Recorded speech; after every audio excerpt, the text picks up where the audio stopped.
Hi, I'm Callum from Tyne Valley Motorhomes, and this is the handover of a Bessacarr 496. So starting my walk round on the driver's side of the vehicle first. The first point you get to is your freshwater fill-up point. So this is where you'd need a hose pipe with some hose pipe connections, as it's mainly just a brass tap on site. You'd lift the flap on the van, and then you've got a lockable cap underneath, which opens with the main habitation key. You can remove this, pop your flat end of the hose in the vehicle and the hose lock end on the tap.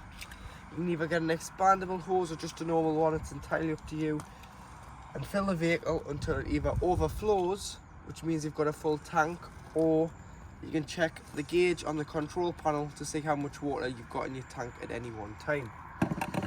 Should you not be able to get to a hose pipe but you can bring water to the vehicle, what you can do is there's a point here. You'll need to buy yourself a wheel submersible pump. You can put the pins in there, which gives it 12 volt. Put one end in here and put the pump in the bucket of water, and it'll suck the water into the main tank.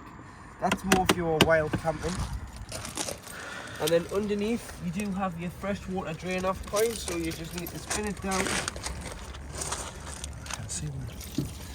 And then you turn the tap and open and drain off this point.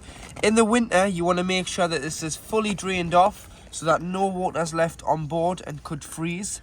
But you would drain this off if you've taken on contaminated water, you're winterizing, or you're just not using the van for a couple of weeks. Drain it off, it's far better, and then you've got no chance of having stagnant water on board. Now we have your cassette toilet. So this is your cassette locker. So to operate your cassette, first of all, you do have a header tank on this vehicle. So this is your flush tank. So normally it comes from your fresh water, but on this one it's a separate tank. So what you need to do is, you need to fill this. So if you're buying the pink and the blue, the pink goes in the top bit. So you'd put so much pink in, and then so much water, and fill it with water. You can either use a jug, mix it, or a watering can, carry one with you. Fill that, and that's your flush. So when you flush your toilet, that's what comes through, your pink, which will clean your bowl and give a fragrant smell. And then underneath you've got your cassette. So lifting the green handle, you'll be able to slide the cassette out of the vehicle. Which other side is it? Oh. You've got a handle here so you can drag it if it's heavy, or you can empty it via here. So take the green cap off, press the button at the back and tip the content of the cassette out. The disposal points don't be beside your toilet block. And then what you do is, once you've tipped it out, put some water in here, give it a rinse, tip out again, and then go in with a cap full of the blue or the green into here, and it's good to go back into the vehicle. But you can also see here the level that your header tank's got in. So you can see there that it's a full tank, a flush for your cistern.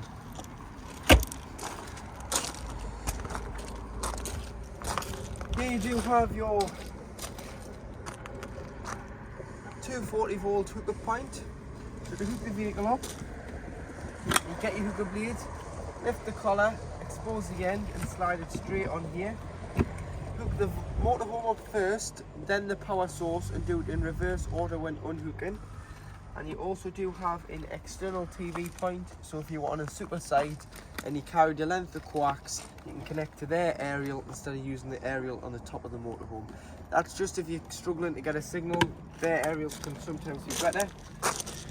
And then just behind here, again, grey tap, this is your waste water. So this is shower water, dishes water and hand basin water. On the way out of your site, you'd pull over the grey water waste disposal point, open your tap, drain that off, and then that means you're not carrying waste water when you're driving, and it's not adding weight and using more fuel. And then again, in the winter, you want to drain this fully off so that the water doesn't freeze in the tank and cause any damage. And then remember, before you do start travelling with both taps, just slide them back up so that they don't get caught. Truma boiler vent, so when on gas, this will just allow the fumes out. Make sure that this is always obstruction free, but it also gives you the location of your boiler. So your boiler's in your back lounge in the corner there. Your high level brake lights, your twin lens reversing camera, 2 fuel bars if you're going to put a bike rack in over the window. That's where it's been strengthened when produced. 13-pin electrics and a tow bar.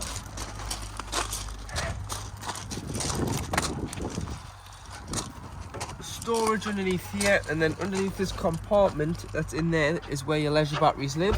So your batteries are in there. You've got a full Omnistar awning, which will show you on collection. Awning light, 2 fridge vents, and then at the front this is where your gas lives. So this is your LPG locker. So in here you can fit 2 13-kilogram gas bottles. We've got our 6 test bottle on here at the moment. So what you need to do is, once you put a bottle on, you need to strap it top and bottom. And then what you do is you turn the bottle on once you've connected the pigtail. So to connect the pigtail on, what you do is, it's a left-hand thread and it's hand tightened with it being gas. So opposite threads on the gas. Tighten it and then turn the cylinder on and off even from the top of the bottle, making sure that you do turn it off before you travel. And once you've turned it on, if you just press this green button in for 3 seconds, it's just the crash valve on the regulator. It allows the gas into the motorhome. Once one bottle is empty, you can disconnect the pigtail and connect it to the other, should you be carrying a spare bottle. Diesel at the passenger door, which opens with the main Fiat Ducato key. Tyre pressure, so you've got 5.5 bar, which is 79.5 psi all round. Toolkit is in this compartment here, and the engine battery lives underneath this compartment in the floor, so you will have to remove that to get the battery should you want to put a charger on it, or should you need to replenish the battery in years to come. Engine bay release on the bonnet even.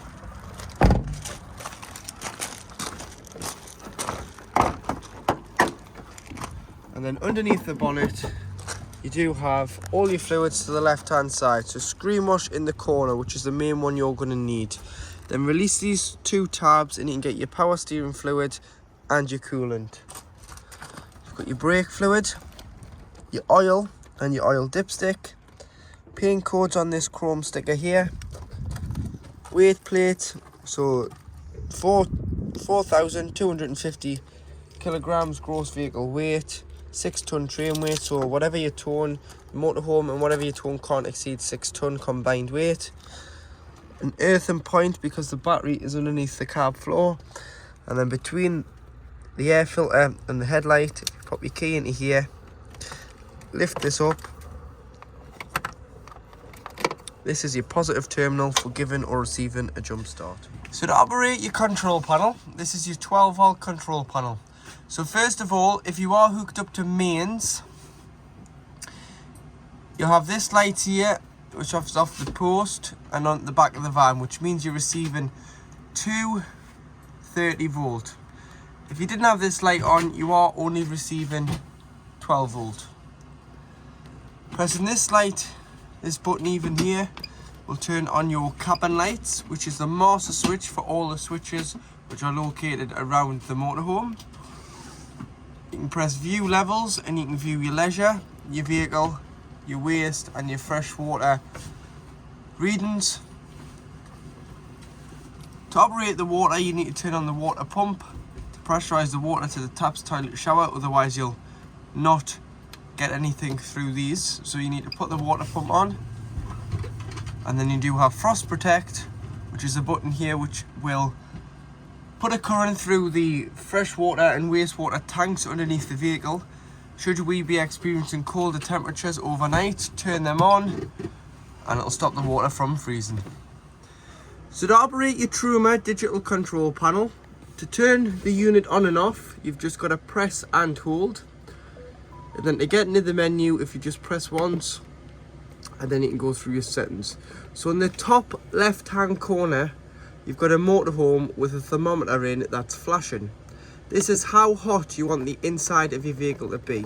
So you can have it all the way to 30 degrees being the max, or all the way to off if you didn't want the heating on.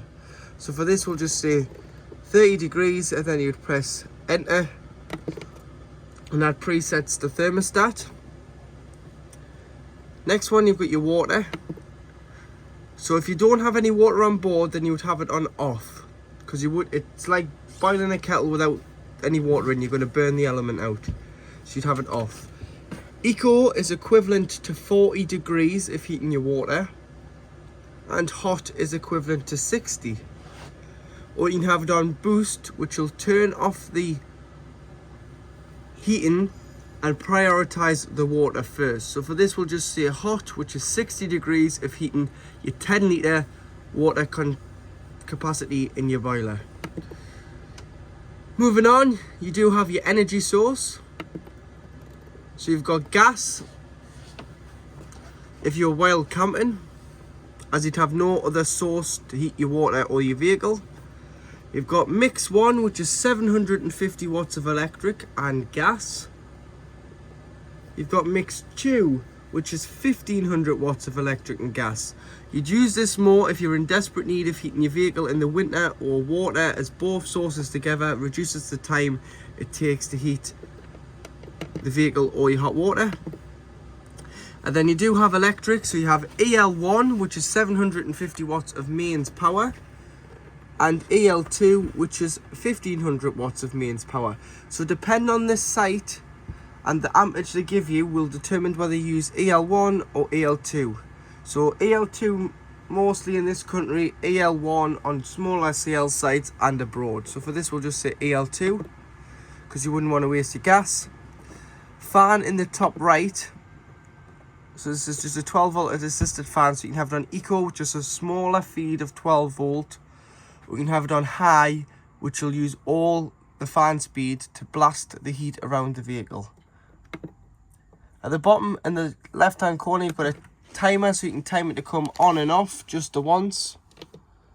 You can change the time displayed on the main clock, and then should you get a warning triangle in the middle here, you can go to the spanners, which is the bottom right, go to reset, press enter, press preset, and it will restart this control panel, so it will eliminate any faults that may be there.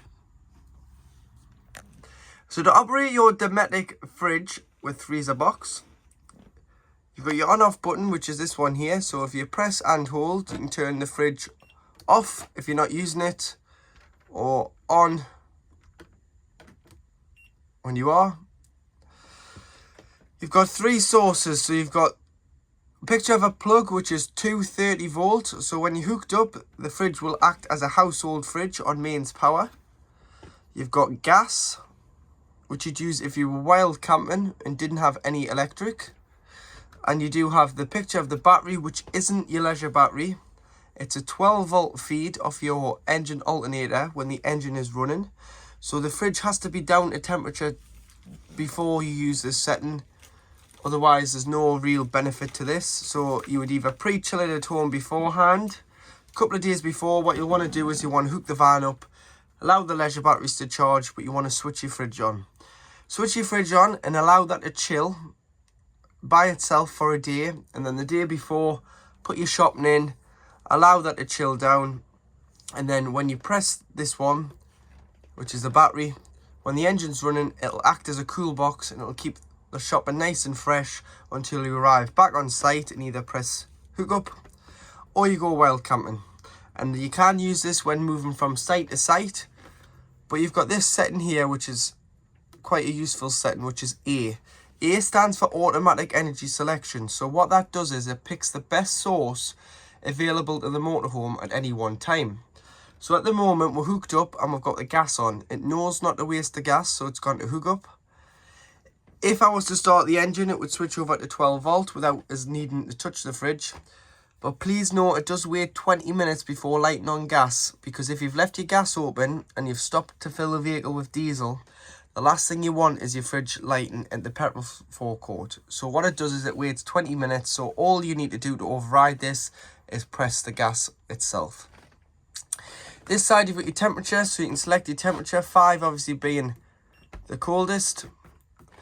When pre-chilling it on its own, have it on 5. Once you put your shopping in, drop it down, because sometimes it does freeze the fridge. And then you've got a reset button. And then one last thing you want to do with your fridge is when you're not using it, you want to obviously turn it off. And you want to leave the door open, because if you shut the door, it forms an airtight seal with the rubber against the seal there. So all you need to do is press here. It's a little lug. Inside it forwards, these 2 pins come out and it stops the door from shutting on itself. As you can see there, the door's quite loose and it allows air circulation in and out of the fridge. In the kitchen, you do have a microwave, which is a 800 watt mains microwave. So you've got to be hooked up for this to work. With the plug there, so if you've ever got to isolate it, you can obviously unplug it. And if you ever need to change it, you can just feed the wire through and change the microwave in the future. And this side, you do have your plates and your cup rack. And then a solar panel charger on the back. So this is your regulator for your 150 watt solar panel. And it's flashing there, which just means it is charging your leisure batteries as we speak.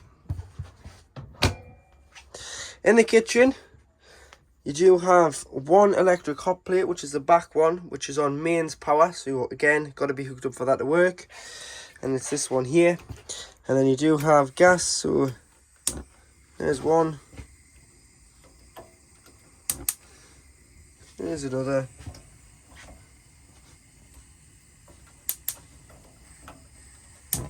And there's 3 lit gas rings on your hob.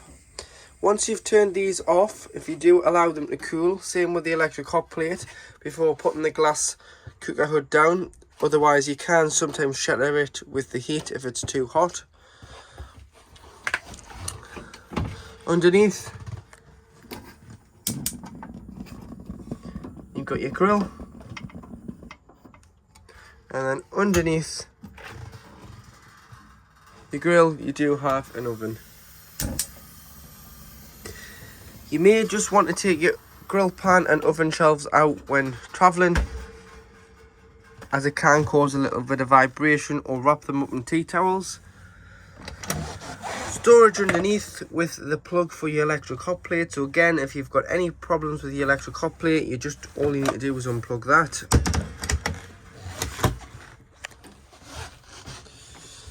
Draining board, which is there, and then you do have 3 gas isolation taps, which are just these here. So you've got a red one, which is for your water heater, you've got a blue one, which is for your fridge, and you've got a green one, which is for your hob, grill and oven. So any problems with gas, turn the bottle off to be safe. These are mainly for when the vehicle is annually habitation serviced. These little lights are individual reading lights, so you can turn them on individually, and then at the back you can brighten and dim it down by turning the back of the light. To operate your Cello TV, which is a 12 volt telly, so this works when while camping as well as being on a site. All you need to do is turn the telly on, point it down to the left hand corner where the ultra-redic eye is, and then to retune, press menu, and you need to retune every time you move sites, and you want to do an auto tune.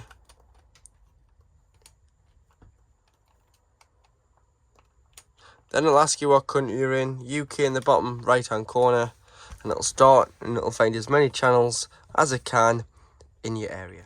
So in the back driver's corner of the vehicle is where your boiler is. So this is your boiler. So if I just sit you here, so this here is your boiler. It holds 10 litres of water at any one time. In the winter, it's very important that you drain off the water in the boiler, because when not in use, the van gets cold, the water could freeze in the boiler. So what you need to do is that yellow toggle that's just here, you need to lift it up. So you stand it up on end like so, like that, and it'll drain off all the 10 litres of water in the vehicle. And then when you are ready, and you would leave it stood up during the time that you've not got the vehicle in use. Once you're ready to use the motorhome, then you would lie it down like it's in now and fill the vehicle with water. Once you've filled the vehicle with water, you would then put your control panel on, open your cold side of your tap first, which you should get an automatic pressurized flow of cold water straight away, and then go to the hot, and it'll start coughing and spluttering and making all sorts of noises, because it's then transferring the water from the fresh water tank underneath the vehicle into the boiler. Once you get a free flow of water from the hot side, this is when you know that your system's primed. Start with one tap, do them all, and then you're ready to go. But when winterizing, so once you've emptied the boiler, you'd leave all your taps open. So your fresh, your waste, all your taps within the motorhome, leave open so no water could sit in any pipes and potentially freeze. Because unfortunately, your boiler's not covered under warranty. So to drain it down, you need to lift that and stand that yellow tap up on end. And that's how you would winterize your motorhome. So to make your bed in the back lounge, what you've got to do is turn this down and you'll be able to slide this out. Slide it all the way at the end, and then all you need to do is you need to put your backrests into here. So one there,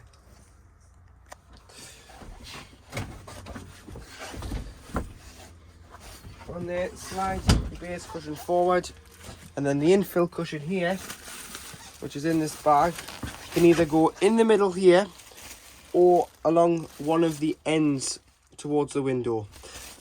And it's a folded infill cushion, so it just folds out as long as this, but then would go in the middle, or like I say, towards the end of the window, and that would give you your full size double bed across the width of the motorhome.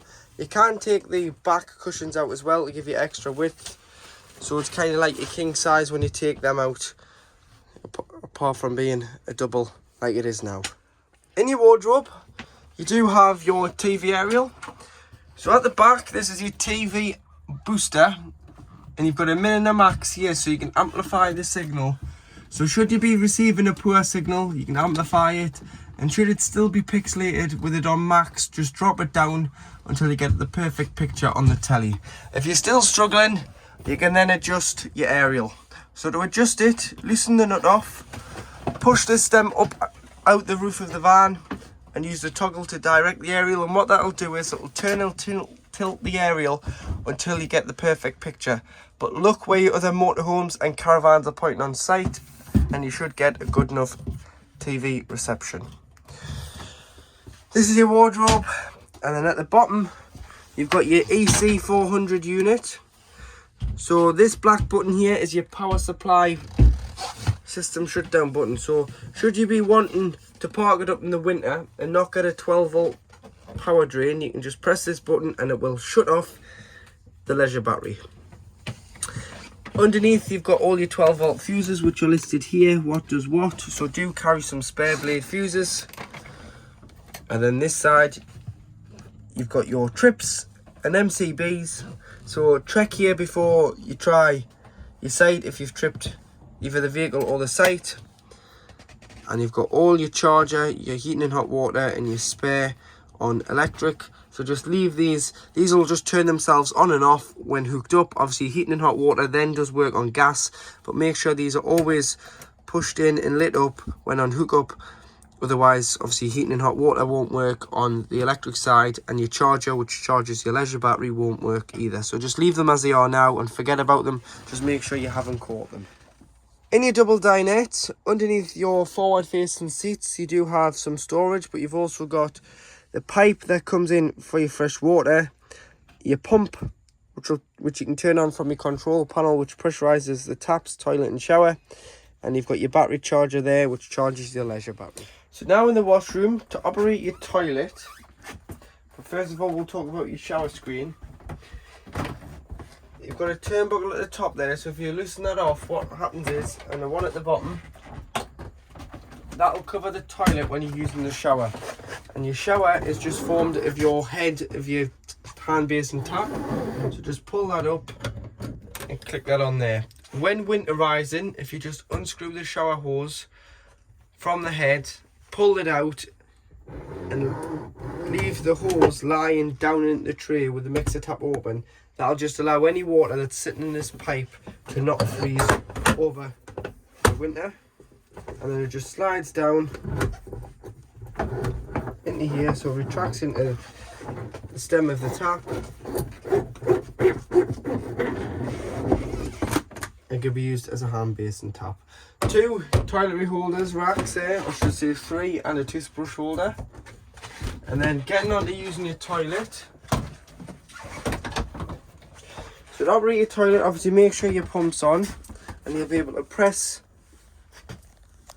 this blue button here, which is your freshwater flush. So you always flush your toilet first. So you put a bit of water in to the toilet to lubricate the seal between the top of the toilet and the blade. And the blade's open by this handle here. So before use, you want to open the blade. You then use it, and everything's going to go into the cassette. You're going to give it a flush after use, and you're going to slide this back to the closed position, which means that you're going to get no smells. It's shut off if you travel, and then when you want to empty it, the blade's closed. You'll be able to slide the cassette straight out the side of the vehicle, and you'll get a light on here when it is full. So to make the double dinette into a bed, this is how the cushions would go. So you've got your base cushion, your backrest from this side, an infill cushion, the backs from both sides on top of the table. But I'm going to show you how the bed structure is made. But that's how your cushions would go. So to make the bed up, in between your double dinette, your table needs to come off. So it clips on with the 2 clips onto this rail here, and all you need to do is you need to lie on these 2 runners, and it'll form the base of the bed there. And then this side just slides out, so just lift and slide this out to there, and then you can put your cushions in like I've already shown you, and that'll form the bed out of the double dinette. So your reversing camera is on the mirror here, and this is your rear view vision at all times when in any forward gear. Should you want to turn it off, you can just knock it off there and turn it back on. But when you select reverse, so